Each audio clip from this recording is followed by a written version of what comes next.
Good evening, everyone. Welcome again to Couples Time Out Forum, June edition. So I welcome everyone into tonight's section. So tonight's guest is a specialist which I love and I cherish so much. And of course, we understand that dealing with childhood trauma is a progressive journey, and this would only be effective with the help of a specialist. And she's just the best person for this topic. I'm Chidima Nwobi, fondly called the Queen of Happiness and Human Flourishing, as she loves to inspire and educates people on the signs of human flourishing, well-being, and resilience. She worked in the banking sector for about 8 years before voluntarily resigning to pursue a career in creating replicable systems and Everybody.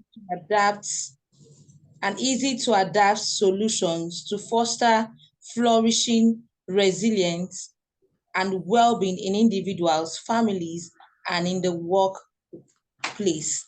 She's a well-trained, experienced practitioner of positive psychology and applied positive psychology coach from the Flourishing Center, USA. She's a licensed emotional intelligence assessor and a practitioner of emotional intelligence from 6 Seconds Emotional Intelligence Network USA. She is also a certified master practitioner of neurolinguistic programming. Let's welcome our specialist for tonight's section, Chidima Nwobi. Welcome, ma'am. Good evening, everyone, and it's nice to be here. Thank you, Madam Florence, for having me. And we'll just go right into the conversation. I just want to reconfirm that the people here on this call are couples, right? Is the Couples Connect program, or do we have, is it just couples in terms of married people, or do we have people outside of that are on the call? That would help me to streamline the conversation. Majorly married couples, majorly. Just a few singles. All right. So we're talking about dealing with childhood trauma. And I like that when Madam Florence started off the conversation, she did, start with saying that it's a lot to unbox. And I will tell you from my point of view that a 1-hour session is not enough to deal with childhood trauma. However, it is the beginning. So you know how when you know a thing, the treatment becomes easier. So the conversation definitely would help us to kick the whole journey. And the person who was doing the introduction also did say that healing is a progressive journey. And I think I want to start from there. So when we talk about healing trauma, I have a few slides I'm going to share, but I'll be jumping in and out of my slides to accommodate the different types of learners that we have in the room. So thank you, everyone, for being here. Okay, so quickly, I want to introduce what we're talking about. Please let me know how many minutes is my talk time so I can balance myself out. Do I have as much, how many minutes, ma'am, do I have to present? What's 5 minutes, ma'am? Okay, fine. Okay, so when we're talking about dealing with trauma, it's about us putting our focus on this circle here. And if you see that the circle does not have any directional line to say that you have to do this before you do this, is a continuum. To deal with childhood trauma, it starts first with self-awareness. You have to be aware, because some of us are responding to life as a result of trauma, but we don't know. So I'm hoping that this conversation would open our eyes to that.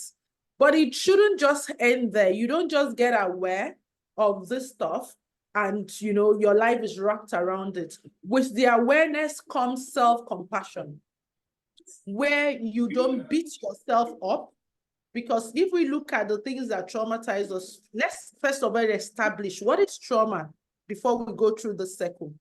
Trauma is any event that has a significant negative impact on a person's mental and emotional well-being.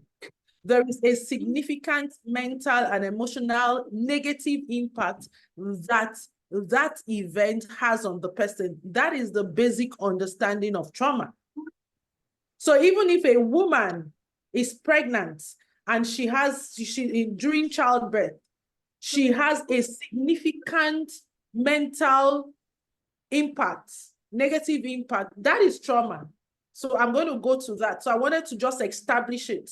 What is trauma on the basis? So when you identify your kind of trauma, when you become aware of how this trauma shows up in your life, or if you have any trauma, it should enable self-compassion, not to get bitter with life, not to start, attacking even unconsciously the people who may have contributed to the trauma, but to cut yourself some slack to say, okay, if this is it, how do I deal with this without beating myself up? And then that should now propel you to self-care, okay?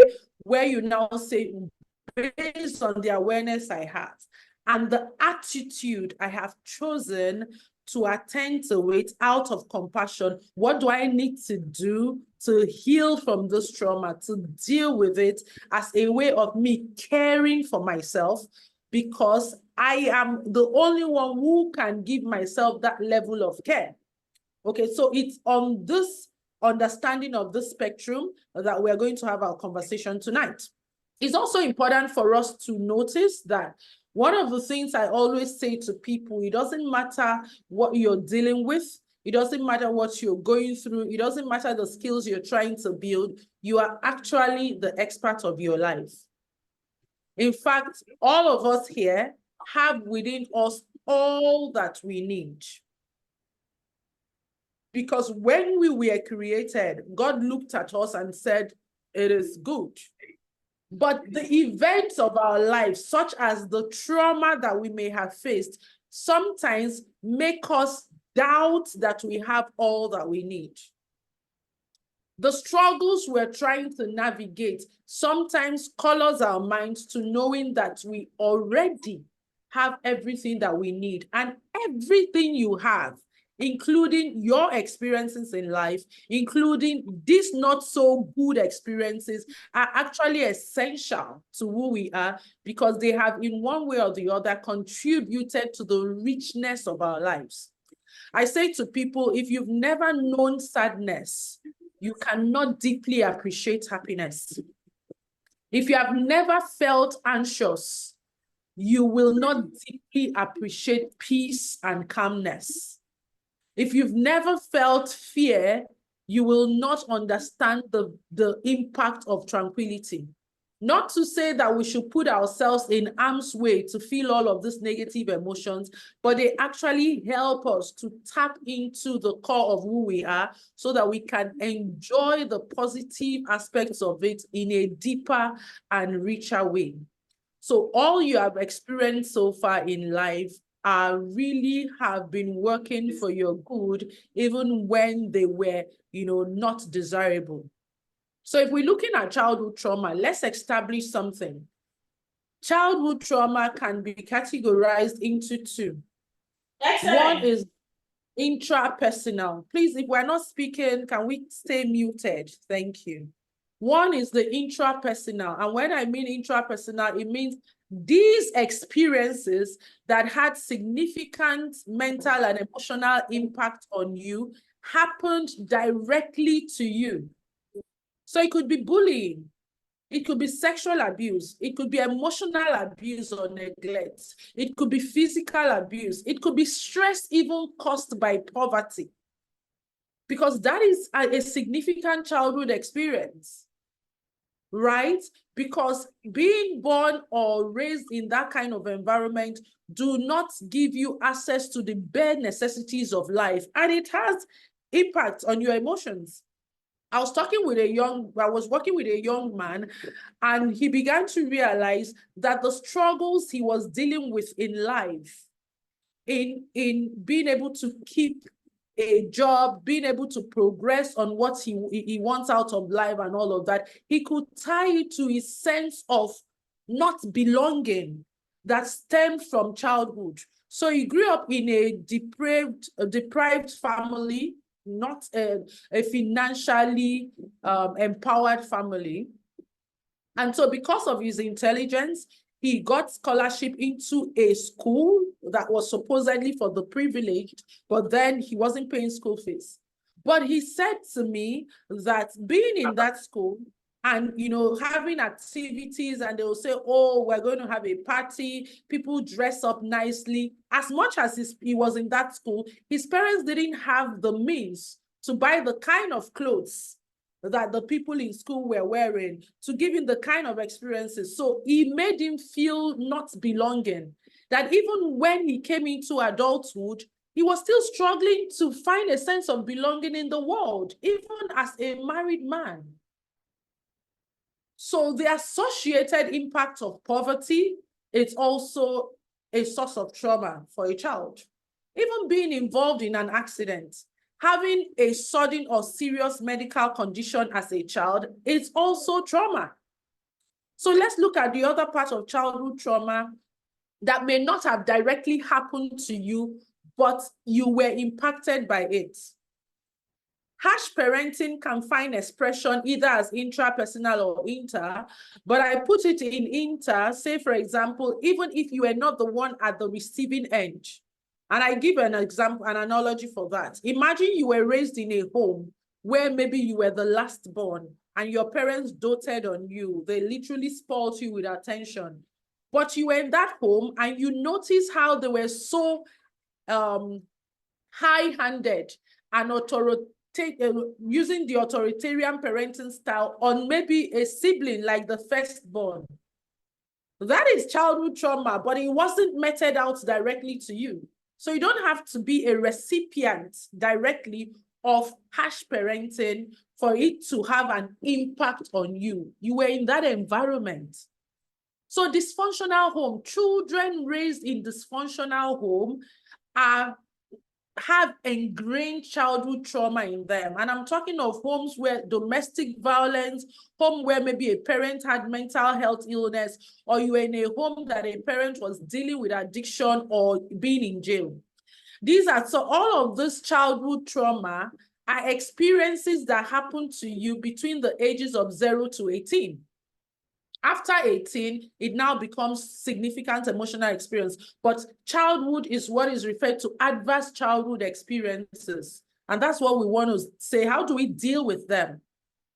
And research has shown that children raised in abusive homes, especially in homes where their mothers were maltreated, continue to carry the imprints of this trauma to adulthood. And I'm going to show you some of the ways these childhood traumas even manifest in our adult life. Or you've suffered the love of a lost one as a child, and you were not given the space or even the resources to grieve. It can imprint trauma in your inner child. Or you are a child raised from a home where your parents had to go through divorce, or they were separated and you were tossed from one parent or the other. It shatters your basic understanding of family, that is the home of love, connection, and sense of belonging. And so it also has some imprint of trauma on such a child.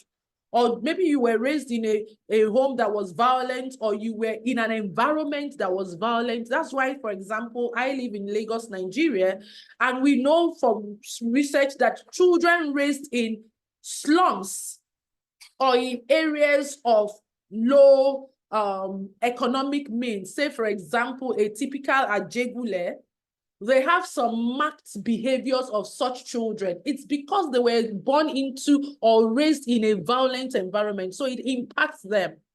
Or you witnessed an accident, or you've been in a war, terrorism, natural disaster, or even if you had a parent who was deployed to the military, all of these are significant trauma experiences.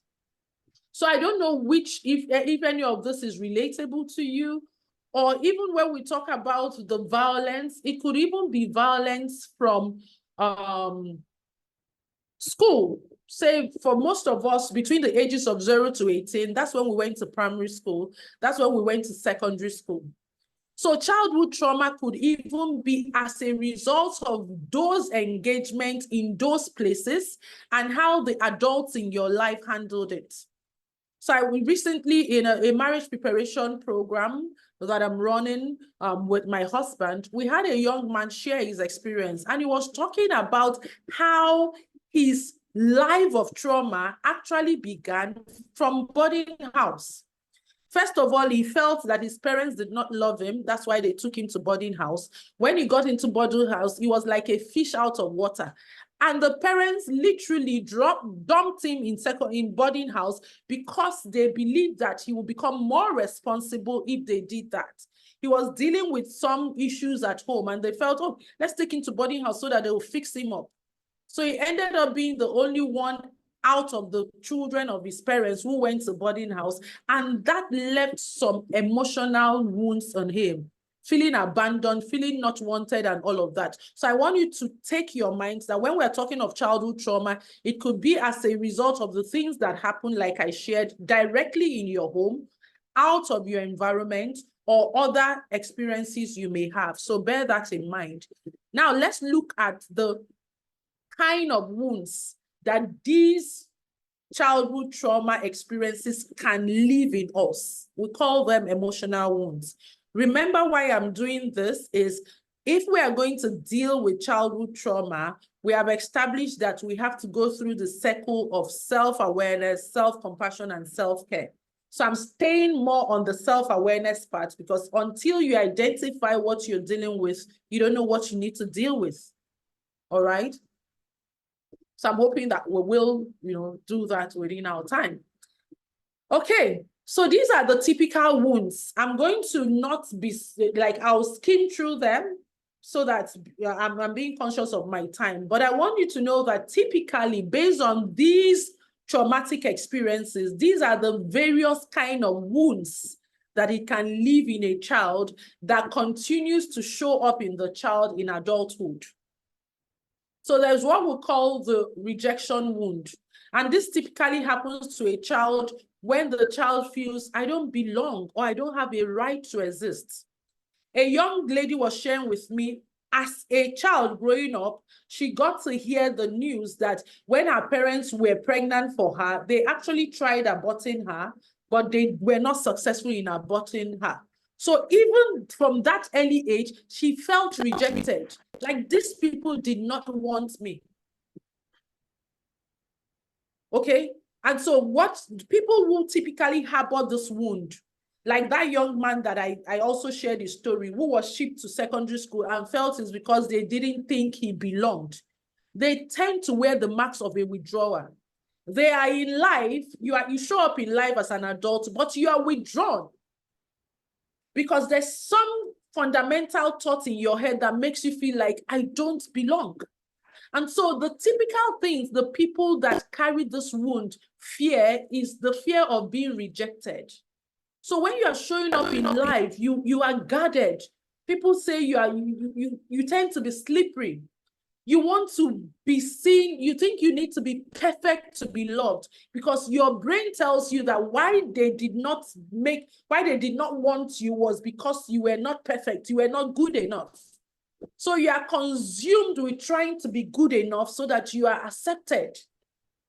And when somebody criticizes you, you are a bit touchy about it because it rings in your head, rejection, rejection. This morning, I had a consultation call with a couple, and we're talking about one of the partner was saying, I don't know why when I'm trying to correct my spouse, the spouse just lashes out in anger. And then when we began to dig deeper, it was, there were layers to it. One of the layers was that fear of criticism, because in their brains is encoded that if somebody criticizes you, if somebody points out something you didn't do well enough, it's because the person does not think that you're good enough.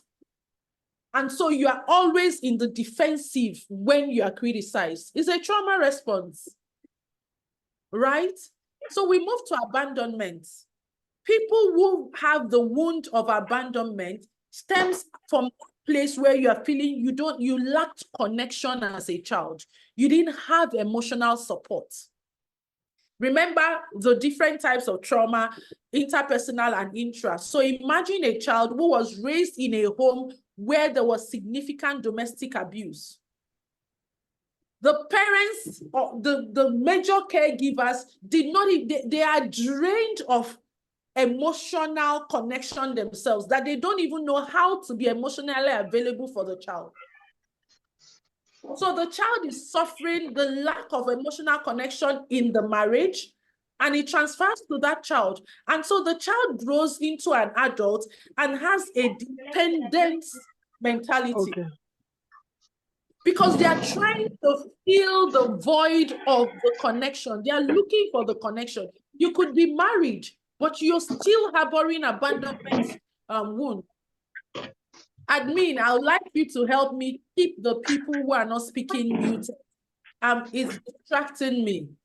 I'm hearing sounds and voices and it's distracting me. So please, somebody on the admin side who is the host, please try to mute everybody that is not speaking so that we can minimize the distractions. Because there are baby voices in the background. So Samsung SM, I can see you moving about. Can you mute yourself? There's noise coming from your background, please. Okay, so when I was talking about the abandonment wound, people who grew up as in that place where they lacked sufficient emotional connection and support, they tend to show up as adults and they are indecisive. They struggle to make decisions. They are desperate to attract and keep attention because one of their greatest fears is being lonely. So you might be in a marriage or in a relationship with such a person, and the person is always seeking emotional validation to the point that it is draining. And you're like, I'm available, I'm here. Why can't you notice it? It's because the person has not made the connection that this my overly dependent on my partner for emotional connection is actually born from a place of lack, from a place of void, and it's not healthy. Then we talk about those that are dealing with humiliation wounds. And the humiliation wounds basically starts up from somebody raised in an environment, in a home, and all of those experiences I talked about, where they were held with very strict hands, marked with insults. And so, one thing that shows up for people who have this kind of wounds that you need to identify if it's in you, especially with how our parents raised us when it came with, our sexual exploration. So typically, based on the sexual development of a child, there is a stage in a young child's life where they get curious of their sexual organs. And so for the men, you find them typically touching or fondling their penises. But because maybe our parents did not understand it, or maybe because they did not know how to deal with it, the basic thing they will do is to hit your hands up or say, stop doing that, stop. And so the child is confused because it is natural during puberty for a child to be curious about their genitals. And they already know that when I touch these genitals, I feel some sense of stimulation. So if our parents did not help us understand with adequate sexual education what was happening to us at that time, such a child in their brain encodes that there is something bad about me that is making me seek self-pleasure. And so because of that, they become in that zone where they tend to be people pleasers. They also tend to want to be, so because they grew up in an environment where they were abused, where they were insulted, where they were not guided with all of these changes happening with them, they tend to make self-mockery. So you might find somebody who is always making mockery of themselves. It's not healthy for anybody to be putting down yourself, but they do that because for them, if I've already mocked myself, then I don't give you a chance to mock me. All right? And so that is how it's encoded in such a child. Then we talk about betrayal. And please, okay, when I finish, I'll make that connection. So betrayal is maybe when that child feels let down by the parents. Tell her that I was not out, so I've Right? got it. And so that makes them be like the controller. They want to control everything. They want to prove that they are responsible, to make a case, because, you know, to assert themselves. Such a person would tend to be aggressive. They can even struggle with being vulnerable. So when people come for counseling and they say, my spouse doesn't open up to me, I don't understand. We're so distant. He doesn't tell me about his emotions. I don't know what is going on in my wife's life. Do you know whether your wife is nursing an emotional wound of betrayal? And so emotional connection is hard for her because such a person does not want to be seen as weak. And so they max up their feelings. They struggle, they show up and they are not able to open up. Because until you can understand what a person is dealing with inside, you can't really connect with that person. And so the fear of such a person is separation or being denied. Then we talk about injustice. Maybe something happens, bullying or whatever, and the person feels injustice because they couldn't express themselves freely as a child. They were shut down. You ask a question and say, how dare you ask that question? Come on. What your elders stand, or what you climb a tree to see, or what your elders stays on the ground to see. If you climb a tree, you cannot see it, and the child is confused because they genuinely are confused. But our parents did not, maybe for such a child, help them to make sense of their confusion. Rather, they were shouted at for even daring to have a contrary opinion. And so the child feels this is unfair. I can't express myself. And so they grew up into adults who look tough. They are cold. They look tough. People describe them as insensitive, but it's actually their coping mechanism. So such a person struggles with accepting compliments. Because I mean, is this person sincere and all of that? So as we're having this conversation, I want you to be noticing, is any of this, did I go through this, or is this reminding me of something? Or do you have this typical unconscious trauma responses? Because you don't even know that is a trauma response. You don't even know, why am I so guarded? Why am I not able to open myself up to people? Why do I think I need to be perfect? Why am I always seeking for attention? Why am I dealing with insecurity? Why am I dealing with indecision? Why is it that I want to prove a point? Because really, it could be trauma informed. So all of this could, like I said, happen between when you were 0 to 18. That is where we refer to it as childhood trauma. So having said that, I don't know if anybody can relate with any of it, but I'm going to be moving on to letting you know that when there are unresolved trauma, the effect it has on your life. And please, I need somebody, when I have 10 minutes left, please, I need to be notified so that I know whether to jump to something. But I really need us to understand this. Because if we're talking of trauma, maybe I should just express this and not go through the slide for this so that it's faster. When we're talking about trauma that is not dealt with, you want to know that unresolved trauma literally, scientifically, is killing you softly but surely. How? Because one of the things of trauma, as we know from science, is stored in the body. And I want to help you to make sense of it. So if you look at how the human brain is designed, maybe my diagram will help the visual people. If you look at how the human brain is designed, you can almost divide the brain into two parts, what we call the rational brain and the part that is the emotional brain. And the emotional brain can be divided into this major, so there are other parts of it, but I'm staying on the major one that is related to trauma. Making a case for you that if you recognize that you have trauma, or if there are patterns in your life that you don't understand why you are struggling to overcome them, then you want to check whether there is some trauma in your life. Because when we have trauma, whenever it doesn't matter when it happened. Maybe it happened from childhood, and I'll use a story to buttress this. So maybe somebody felt like, oh, I don't think I belonged here. Maybe based on any of those wounds, the rejection wound. And then, for example, you know that because our brains are created to protect us, once our brain senses danger, it sends signal to the part of the emotional brain that is known as the amygdala. That is the part that says, hey, there's danger here. Get up. Is either you need to fight this, is either you need to flee from this, is either you need to freeze in the moment, or you need to fan, right? So that's what we call the auto-stress response.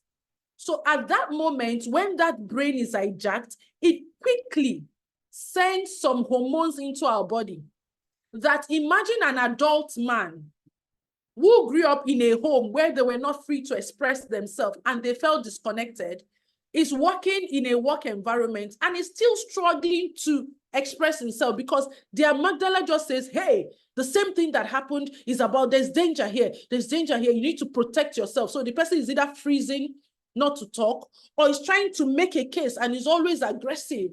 And you're wondering, why is this person aggressive? This matter doesn't require this aggression. That is a coping mechanism based on the fire that was fired to the emotional brain, right? But what we know is that the body is not designed to be on this auto-stress response all the time. And so the more there is something that happens that retriggers us, and unconsciously, which is where the magic, which is where the, I won't call it magic, which is where it becomes worrisome, because you might not even know that you are being triggered, right? So it immediately hijacks your emotional brain and then sends out adrenaline and cortisol, the stress hormone, to alert you, hey, danger.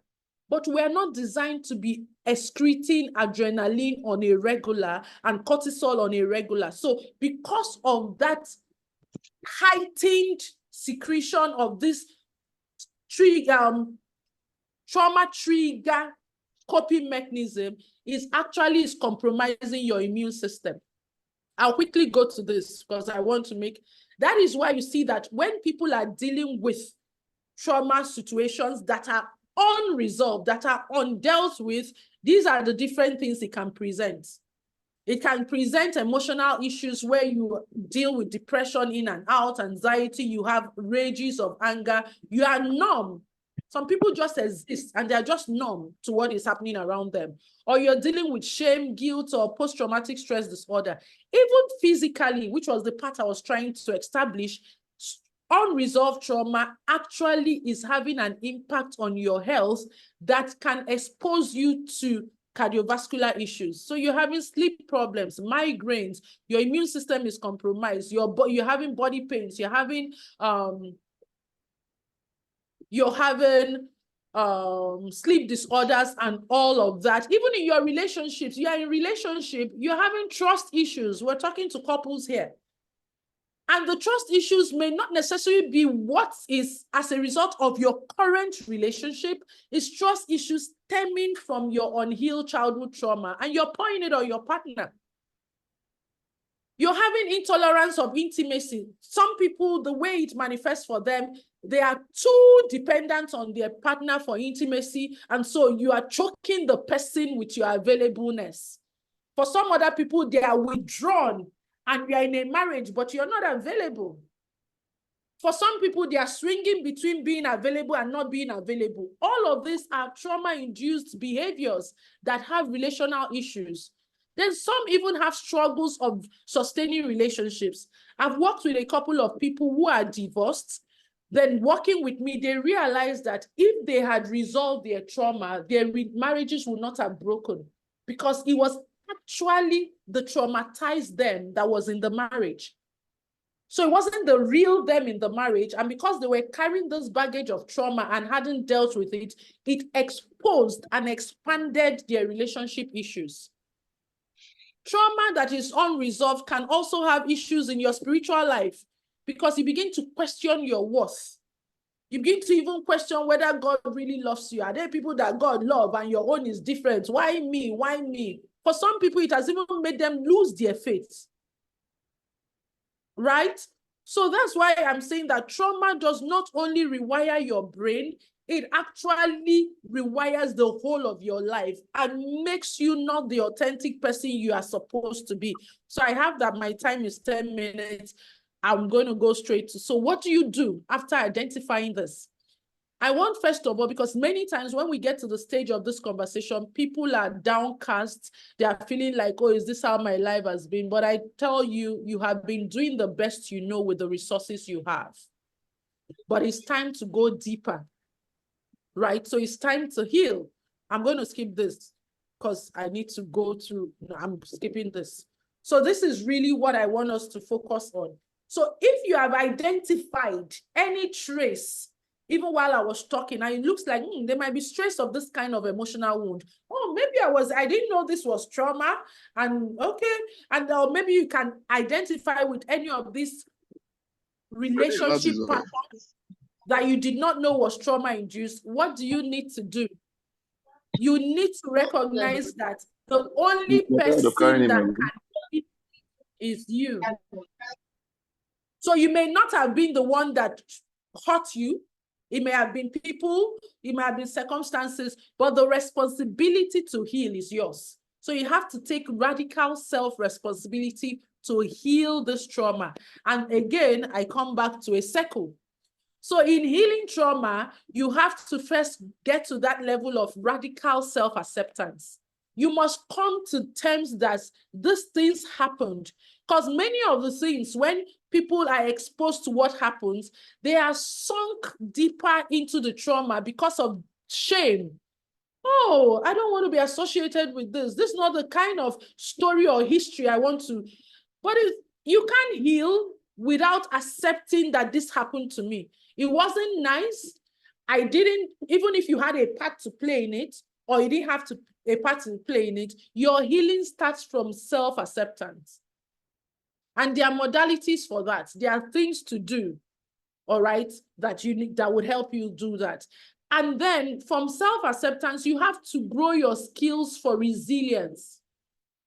Life will continue to remind you of the things that traumatized you, even after you have healed. So you need to get in tune with your emotions. You need to learn how to sit with your thoughts. You can't live a healed life without having a relationship with your thoughts. How you are able to take the thoughts in your head, sit with them, extray them, deal with the negative ones, and deal with the positive ones. And of course, again, you must reconnect to your authentic self. Because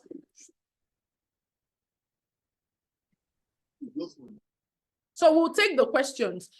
So somebody said, how do you heal when the trauma factor is still in the picture? It's to seek healing.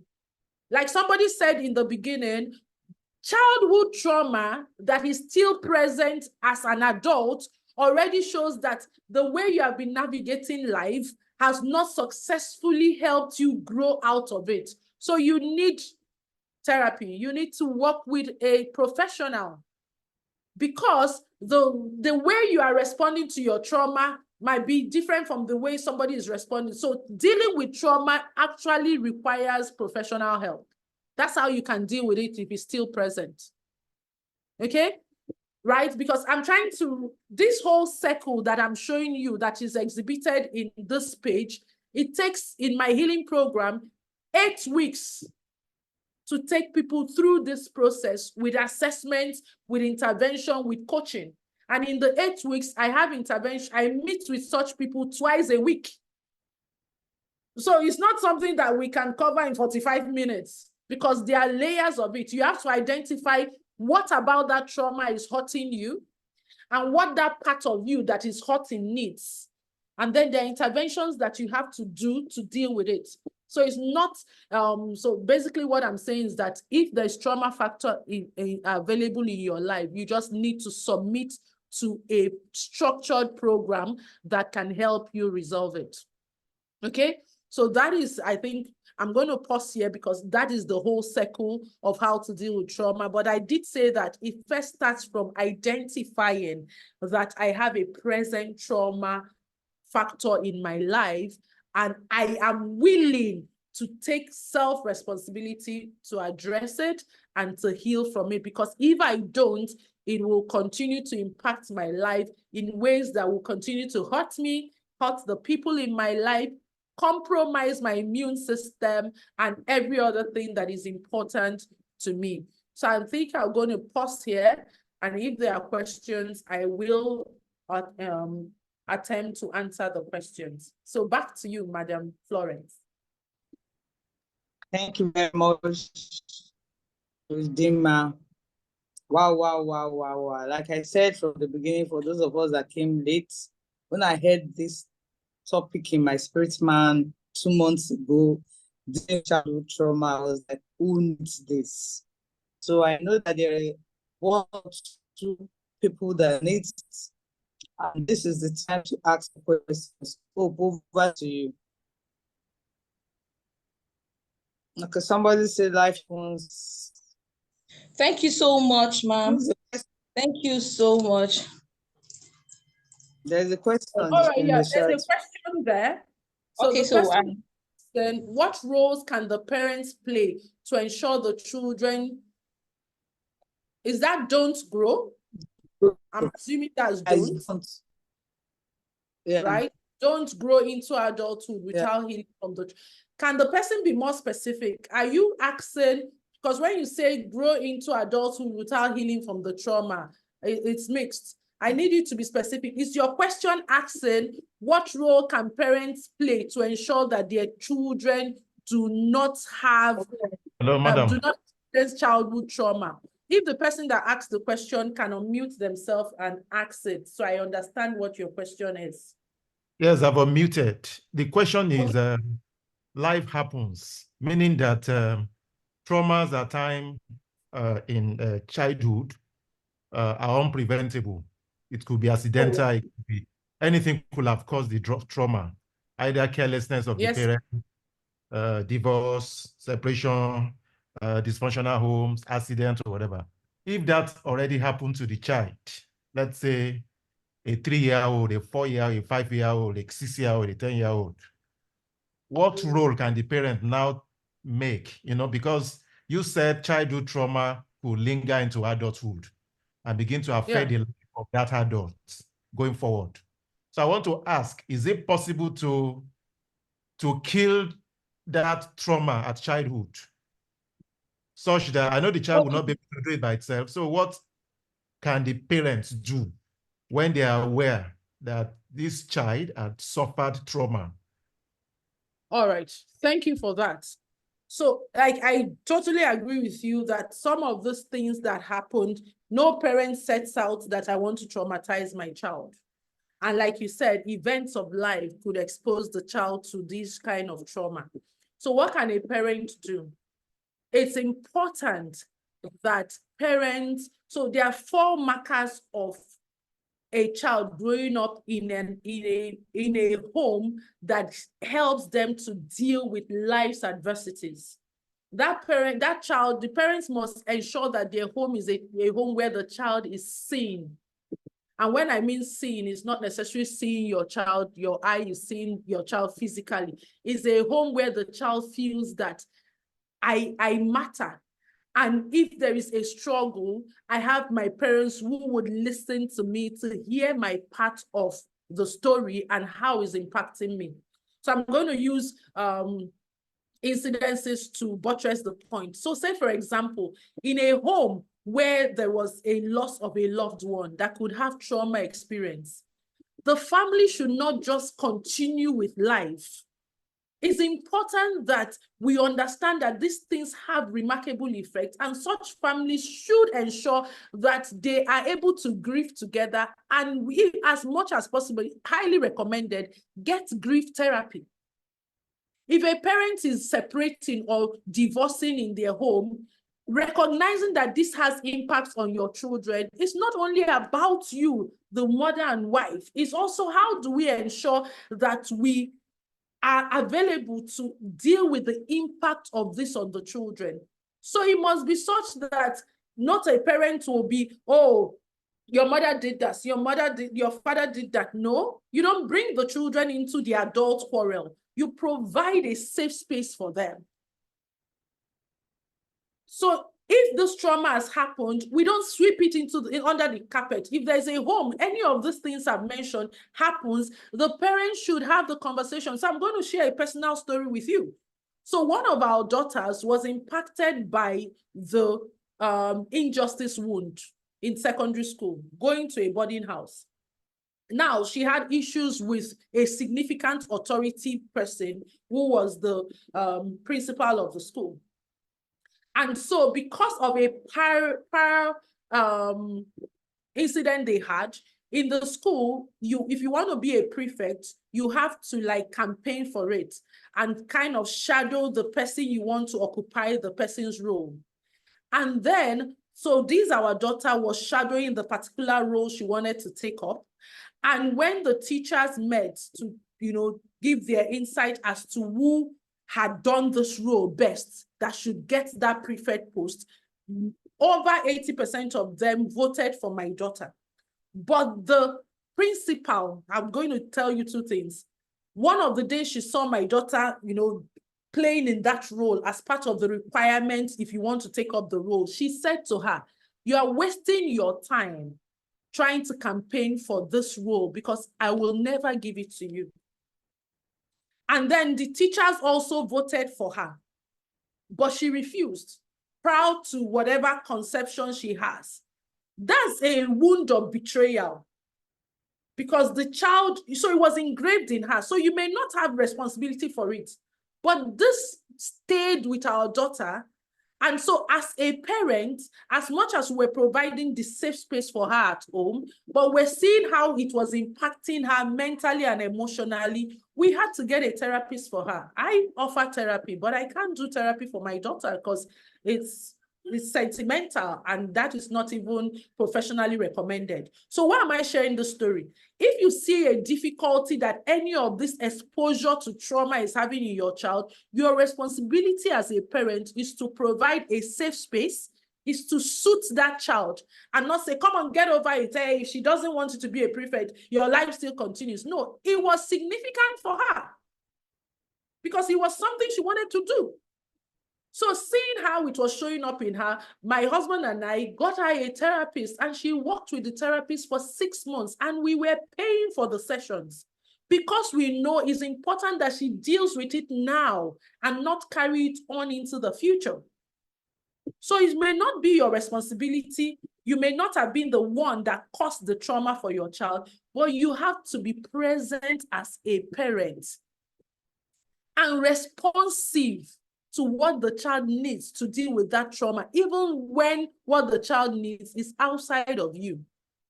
Nobody expects us to be super mothers. Nobody expects, no matter the safety you provide for your children, they are going to mingle in the world. And they're going to mingle with imperfect people who will cause them one emotional wound or the other. Can they even find succor in you to tell you about it, or will you dismiss it? Somebody was raped as a child, but the first thing the parents said was, what were you doing in that room with him? That's not, yes, the person may have gone to the room they shouldn't be, but it is insignificant to what your child is dealing with. So we have to provide the support even while we teach them how to show up. I think that has answered the question. So provide a safe space, suit them, be emotionally available, and get them the help they need as quickly as possible. I think there's another question. Yeah, there is. So somebody says, how do you identify a traumatized child? First of all, as an unprofessional, as a parent, one of the things God has given us is the power of observation. You want to observe your child, not observe like, come here, let me see. No, you are noticing this is a child that is very vocal. If your child is changing patterns from the patterns they already exhibit, how they show up in life, you should just get curious, number one. Number two, if you see that your child is now having more episodes of misbehavior, that should also make you curious to know what's happening. Before I came on this call at 5 o'clock, I had a consultation with a family, and it was about an 8-year-old child who was exhibiting some behaviors. And by the time we sat down on it, we could see what was going on in the child's life. Because every misbehaving child is a child that is crying out for help. If you understand that, you would know that that's how to deal with it. So that means that your discipline measures for that child who is misbehaving must first of all identify what is that cry this child is crying. If you don't identify it, you can't help the child. So you can shout, you can beat the child, but until you identify that thing this child is seeking for, that is making them act out this way. And then, like the mother said to me today in this call, she had tried what she could do, but it wasn't working. And she got to her wit's end. And somebody said, oh, I think you should book a consultation call with Madam Dinma. And she did. And we're able to put some things together. So even if there are things you cannot understand and you don't have the skills to deal with, are you open to seeking help? What a child needs to grow into a whole adult is at least one responsive, resourceful, and resilient adult. And one of the things we need to normalize as African Nigerian parents is to realize that you may not have what it takes to help your child. So you should be parent enough to get the help. It doesn't make you a bad parent. It just shows that I'm noticing this. I use the resources I have to work it out, but it's looking like the result I'm wanting, I'm not getting it. Then you have somebody like Madam Florence in your network already. Are you able to reach out to her to say, these are my struggles? Then she knows, oh, if it's something she can handle. If not, okay, I belong to this team of professionals. Maybe I'll refer you to so and so person, because what your child needs is help. The help must not come from you. Any other question? Are we together? Is this making sense? Yeah, all right. Together. We are together. Okay. Yeah, question. Hello. Is there any question I've not responded to? Sorry, another question. I don't know if I can ask. You mentioned radical acceptance when you were talking, which is like... I mentioned what? I didn't get you, please. It's breaking. You mentioned radical acceptance. Oh, yeah. Okay. The word radical acceptance, which you were referring to a situation whereby you tell yourself the truth about what is making you to behave the way you behave, accepting that you are a victim of a trauma and is affecting your life. In marriage, what if you have a partner who refuses to come to this stage of radical acceptance? Or you yourself, you refuse to come to this stage of radical acceptance. What would you advise? Would you advise that that marriage should continue in that chaotic situation? Because without radical acceptance, it seems that help cannot be gotten. Okay, so let's take it this way. When it comes, because you said, I'm going to go from what you said about the partner not accepting this radical, not coming to that radical self-acceptance. So I'm going to take it from how change happens. Some people are not aware that they have a problem. So you might be seeing the problem, but the person doesn't know that this is a problem. So even so part of what we are doing today becomes very important, because some people who may not have associated some of the things that the way they are showing up in life as trauma are making that connection. Okay, maybe is that, and then they're on the quest of, I think I need to dig deeper, right? So if there is a partner who seemingly is not coming to terms, it just means that the person has not yet come to that place where they are deeply convinced, first of all, that they have a problem, and they are deeply convinced that they are ready for help. So what such a partner who is interested in helping this partner who is not aware is, how do I help my partner to come to that awareness? What do I do? That's why I keep referring that some of these things it may not come from your spouse, because there are different layers to it. How has that partner who is trying to make the partner come to self-awareness been presenting it? Anybody who feels attacked, anybody who feels criticized, anybody who feels blamed, naturally will want to defend themselves. So even how the knowledgeable partner is preventing this inadequacies becomes important. Otherwise, the person will lock up. So I can't give an express answer, leave the relationship, stay in the relationship. It is on a case-by-case basis to know what is going on, how exposed is this person, how does the person, because there are some assessments that a person takes and it becomes real to them that this is what I'm dealing with. Right? So there are layers. The person may be at that space where they are not yet aware they have a problem. The person may be at the stage where they are rebelling, because the way the people in their life have been presenting it further ingrains the feeling of not worthy. Let me give you another story. I have plenty of stories because I've been in this work for 15 years and counting.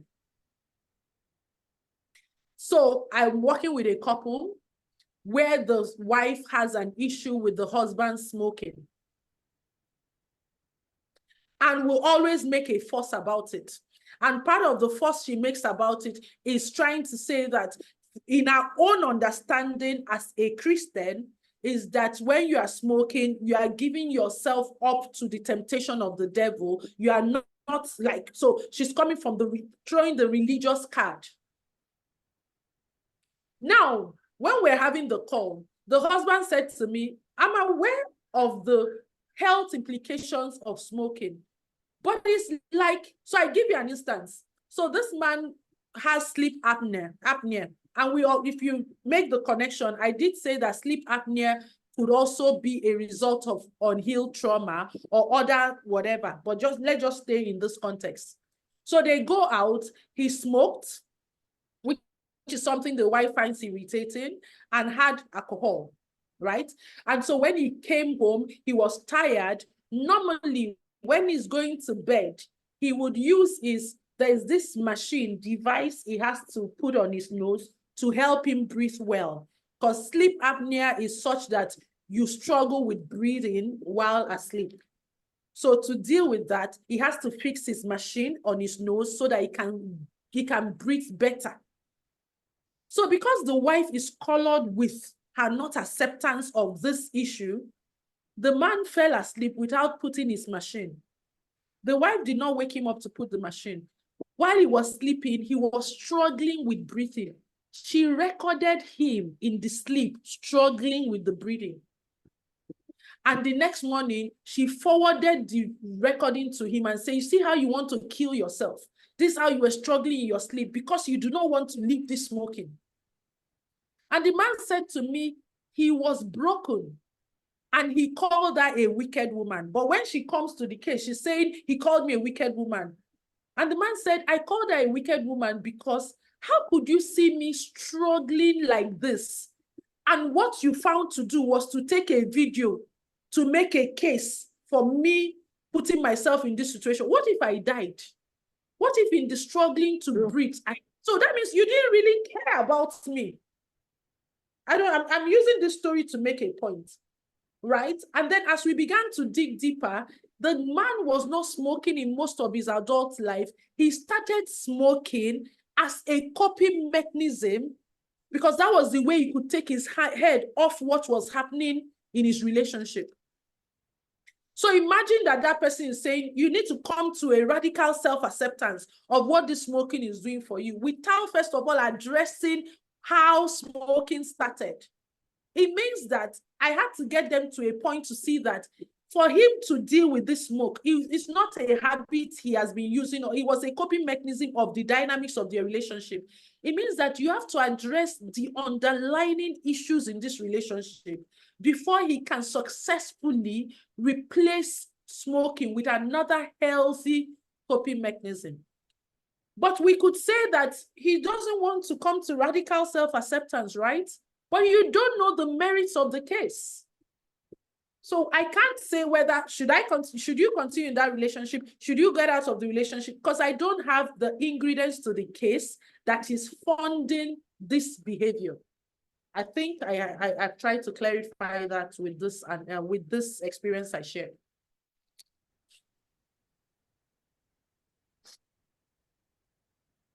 Yeah. Thank you so much. I think it's the last question as we begin to round.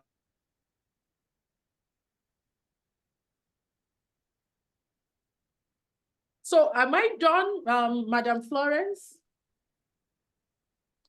Or is there any other question for me? I have a quick question. I don't know if it is right to say that when you need your children to go for counseling, it actually depends on the environment that you are in, right? Especially if you live in countries where something else will be taught to the child. I do not know if counselors would be the best option for your child, because I personally believe that the parent is the best counselor for a child. If the parent is not experiencing trauma or, from his own having a self-trauma, so to say. Because for me, honestly speaking, my father raised me as a single father because I lost my mom. And I feel I had the best counseling so far. When it came to body image, you cannot even body shame me till tomorrow. There is nothing you are going to say about me, because my father made me understand that every part of my body is proportionate to my body size. And that is all that is in my head till tomorrow. I didn't need a counselor to teach me that. I just needed my parents to be able to give me that confidence to live through life. And I got the best of it. I went to a boarding school, but my father made sure he told the school, I don't want to come during visiting times. I want to come at any time to see my child. So I don't know when to expect my father or not expect him. He was always showing up. So I also feel that, it is good that children, or like the question somebody had asked, how do we, as parents, how do we help children to deal with the trauma? And I think that is an important part. And I really appreciate the answer that you gave. But again, when you live outside of Nigeria, where you are not sure what you'll be teaching your child, when you put them into counseling, what do you do? Okay, Engineer Lanre has started off my answer with what he posted in the comment section. He said parents can only give what they have. So if parents are deficient, I think they can seek professional and godly help. And what you said, the lady who asked the question, parents are the major number one influencer in a child's life. Nobody's going to take that away. But like Engineer Lanre said, what if the parents doesn't have the resources to help the child? What now becomes of that child? Which was why I first started with the home has to have a safe place. So that is also why the parents need to open themselves up to learning. And also making use of professional help. Now, I don't want to go into you particular, as in, because I love that your father deserves roses. Your father did a lot. I have also seen people in like your own situation where their father was also available. Let me say something. I'm not necessarily speaking to you, Ehi. we are designed, but ideally, to have both parents in our lives. And so when one parent feels the void, we need to celebrate the parents for stepping in. However, that does not 100% cure the need for mother love.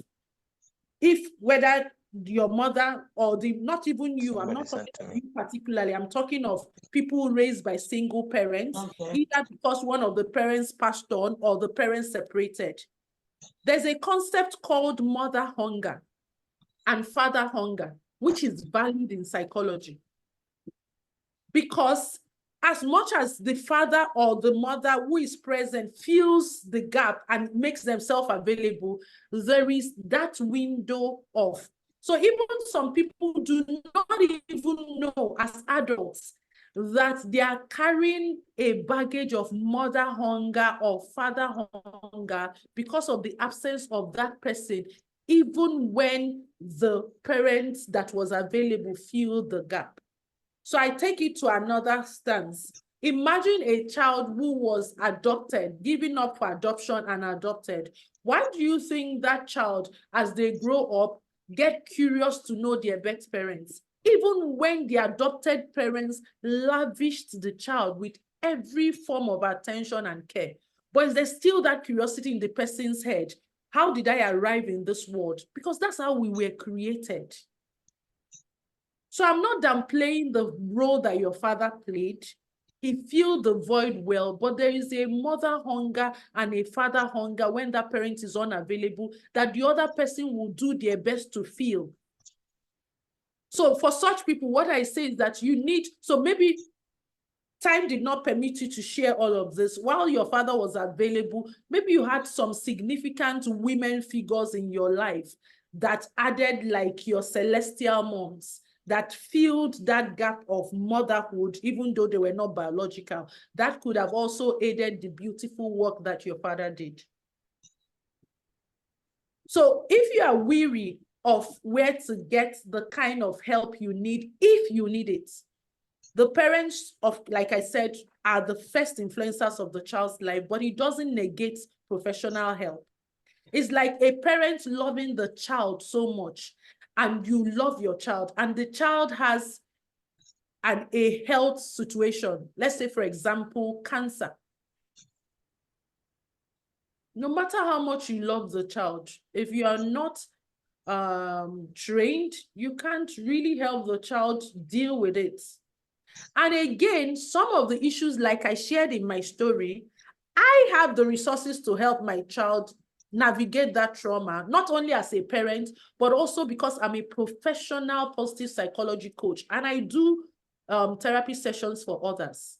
But when there are remarkable issues to deal with, the parent may not be the person to deal with that because you will get sentimental. So it's different because even while she was doing her therapy sessions, we were still providing the home support, validating her, having conversations with her, and all of that. But I could get sentimental when I'm trying to reinforce something and she's not getting it. Do you understand? So I was available 100% with my skill set, but it did not negate me getting her the professional help because I know that we are collaborators. The professional is not replacing me as a parent, and I am not going to take the role of a professional. So it's collaborative effort. So if there is any need for any child to need professional whatever, it's important that you find help with the people that you trust.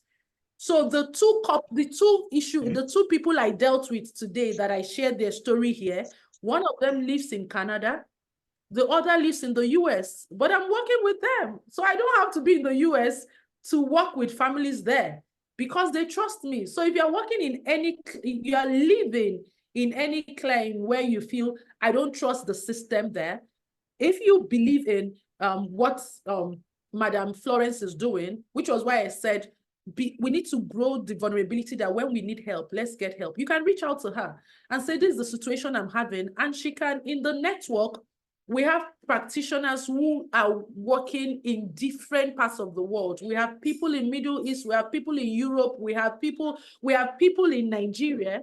Like I said, my sessions today, they are not living in Nigeria. But we just agreed a time based on time zone, and I had my session with them and countless many of such sessions. So you're not limited to your geographical location.